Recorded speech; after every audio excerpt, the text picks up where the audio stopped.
Adventure in Iraq, 1943. Historically, this is an extremely important film. Why? Well, Iraq, particularly in the late 30s, was under British rule. The Brits had given Iraq its independence. And then in 1939, there was a coup, an anti-British coup.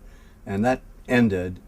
It lasted for about a year. And when that coup, anti-British coup, came to a halt, everything went back to normal, and Iraq was basically, by and large, pro-British. So World War II breaks out, right?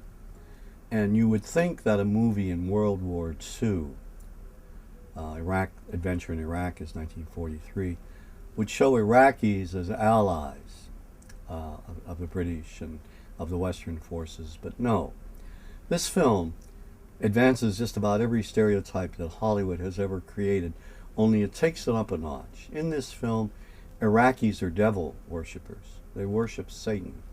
They're barbarians. The ruler of Iraq hates his brother, wants his brother dead.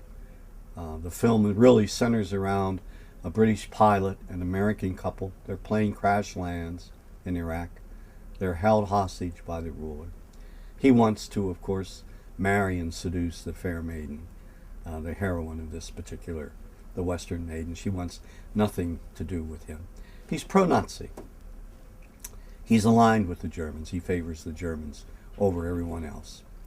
And the entire film focuses on the barbarous devil worshippers of Iraq, a dictator who's rather intelligent, but a barbarian himself in his attitudes towards others.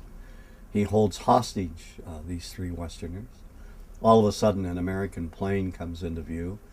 The plane is commanded by Captain Carson. Thank goodness his first name is not Kit. And he says, release the hostages or else.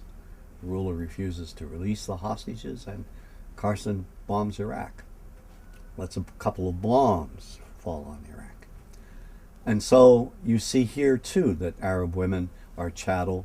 They prepare the Western maiden for marriage. They, the hero, the ruler, none of them he cannot identify with any of his own people.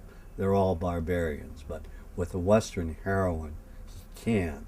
And so oil plays a role, the pro-Nazi linkage plays a role, the distortion of history, and the idea of Iraq. I mean, this is the first really war film,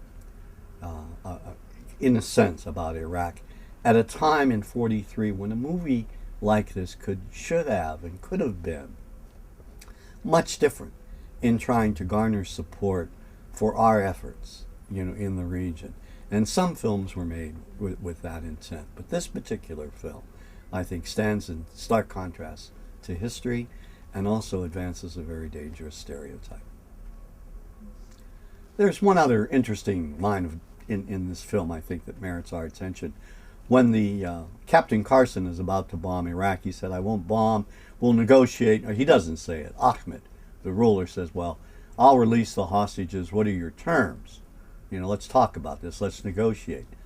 And of course, Captain Carson says, and I quote, the American government never bargains with gangsters, which today we could say the line in policy, the American government never bargains with terrorists.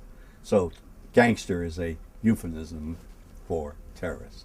And this is 1943.